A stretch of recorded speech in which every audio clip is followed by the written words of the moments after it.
இன்றைக்கி நீங்கள் பிரதி சமையலில் பார்க்க போகிறது ஒரு ஈஸியான கிட்ஸ் பிரேக்ஃபாஸ்ட் ரெசிபி. அதாங்க ஃப்ரெஞ்ச் டோஸ்ட் ஸ்டிக்ஸ். இது 5 நிமிஷத்தில் நம்ம செஞ்சிடலாம். இது குழந்தைங்கள்லாம் ஃபஸ்ட் பண்ணாமல் காலையில் சாப்பிடக்கூடிய ஒரு பிரேக்ஃபாஸ்ட். வாங்க நம்ம இனி இதை எப்படி செய்கிறதுன்னு பார்க்கலாம்.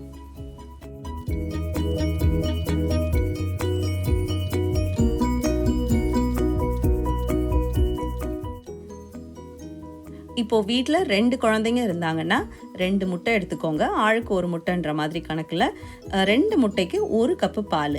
இதை நல்லா நீங்கள் பீட் பண்ணிக்கோங்க. சீனி இதில் இப்போ நம்ம போட மாட்டோம். நம்ம ரெகுலர் ஃப்ரெஞ்ச் டோஸ்ட்டுக்கு இது கூடவே சீனியெல்லாம் ஆட் பண்ணிடுவோம் இல்லையா, இதுக்கு ஆனால் நம்ம இது கூட சீனி ஆட் பண்ண மாட்டோம். கூடவே ஒரு 1/4 டீஸ்பூன் வனிலா எக்ஸ்ட்ராக்ட். இது இல்லைனா கூட ஒன்றும் பிரச்சனை இல்லை, இருந்தால் போடுங்க, இல்லைனா வேண்டாம்.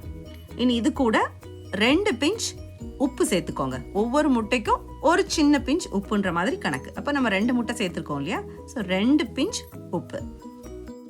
உப்பு பொதுவாக அந்த சுகரை அது என்ஹான்ஸ் பண்ணும். அதுக்காக தான் நம்ம ஸ்வீட்ஸ் எல்லாத்துலேயுமே ஒரு சின்ன பிஞ்ச் மைல்டாக நம்ம உப்பு போடுறது நம்ம வழக்கம். இப்போ இது கூட நான் 3 டீஸ்பூன்ஸ் சீனி எடுத்திருக்கேன்.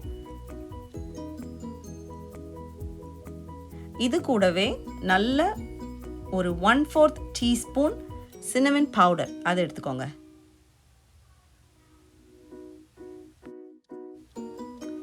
சரி, இப்போ இது 2ஐயும் நல்லா மிக்ஸ் பண்ணிக்கோங்க.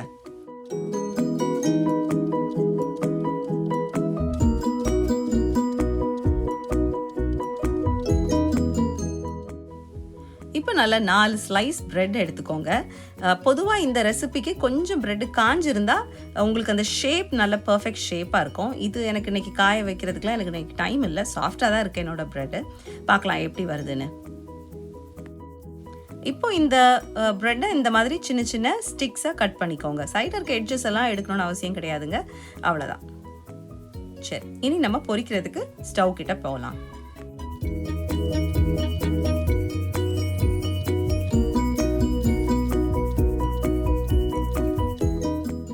இப்போ நல்ல ஒரு தோசைக்கல்லில் கொஞ்சம் பட்டர் இருந்தால் பட்டர் எடுத்துக்கோங்க, இல்லைனா லைட்டாக எண்ணெயே போட்டுக்கோங்க. போட்டுட்டு இந்த ஒரு ஸ்டிக் மாதிரி நம்ம வெட்டி வச்சுருந்தோம் இல்லையா, அதை அந்த பாலில் முக்கி நம்ம அந்த தோசைக்கல்லில் வச்சு டோஸ்ட் பண்ணி எடுக்க போகிறோம். ரொம்ப நேரம் அதை சோக் பண்ணணும்னு அவசியம் கிடையாதுங்க, அவ்வளோதான். 2 இந்த சைடு அந்த சைடு லைட்டாக பரட்டி போட்டுட்டு அப்படியே எடுத்து தோசைக்கல்லில் போட்டுருங்க, அவ்வளோதான். ரொம்ப நேரம் அது சோக் ஆயிடுச்சுன்னா ஒரு மாதிரி அது ஒரு மாதிரி கஸ்டர்ட் மாதிரி கிளுக்கிளுன்னு ஆகிடும். நமக்கு அப்படி இருக்கக்கூடாது, நல்லா ஸ்டிக் மாதிரி ஸ்டிஃபாக இருக்கணும்.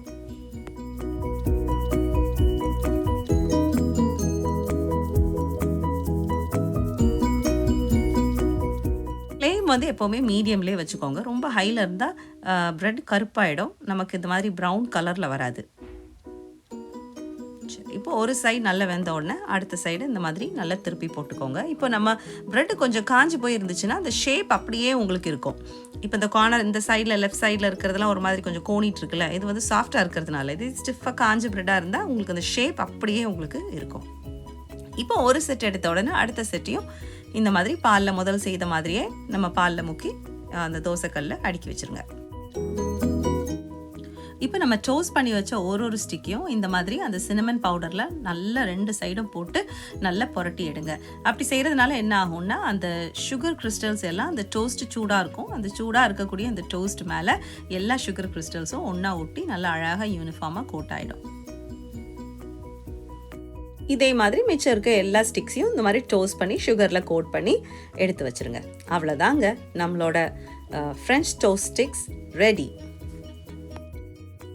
நம்ம அந்த முட்டை பால் கூட சீனி சேர்க்கலை, இதில் நம்ம கோட் பண்ணுறோம் இல்லையா, நம்ம டோஸ்ட் போட்ட பிறகு அந்த சுகர் கிறிஸ்டல்ஸை மேலே கோட் பண்ணுறோம். ஸோ இந்த டோஸ்ட்டுக்கு ஸ்வீட்னர்னால் அந்த சுகர் கோட் தான். அதனால் ரொம்பலாம் அது இனிப்பாலாம் இருக்காது, நியாயமான இனிப்பாக இருக்கும்.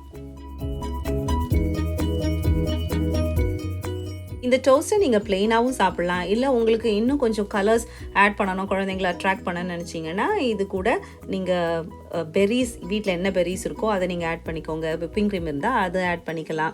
இதெல்லாம் எக்ஸ்ட்ராஸ் உங்களுடைய ப்ரிஃபரன்ஸுக்கு தகுந்த மாதிரி நீங்கள் சேர்த்துக்கலாம். சிரப், நம்ம மேப்பிள் சிரப் இருந்ததுன்னா அது லைட்டாக ட்ரிசில் பண்ணிக்கலாம். இல்லாட்டா சாக்லேட் சிரப் ஒன்றுமே இல்லைனா ஹனி கூட உங்களுக்கு வேணும்னா லைட்டாக ட்ரிசில் பண்ணிக்கோங்க. இதெல்லாம் எக்ஸ்ட்ராஸ். ஆனால் எனக்கு என்னவோ ப்ளெயினாக சாப்பிட எனக்கு ரொம்ப இஷ்டமாக இருக்கும். ப்ளெயினாக சாப்பிட்டா கிட்டத்தட்ட நம்ம அந்த சூரோஸ் இருக்கும் இல்லையா, அதனுடைய டேஸ்ட் மாதிரியே இருக்கும். நீங்களும் செஞ்சு இதை சாப்பிட்டு பாருங்கள். எப்படி வந்ததுன்றதை கீழே கமெண்ட் செக்ஷனில் எங்களுக்கு மறக்காமல் சொல்லுங்கள். இதோட என்னோட சேனலை இன்னும் நீங்கள் சப்ஸ்கிரைப் பண்ணாமல் இருந்தீங்கன்னா மறந்துடாமல் உடனே சப்ஸ்கிரைப் பண்ணிவிடுங்க. தேங்க்ஸ் ஃபார் வாட்சிங். பாய்.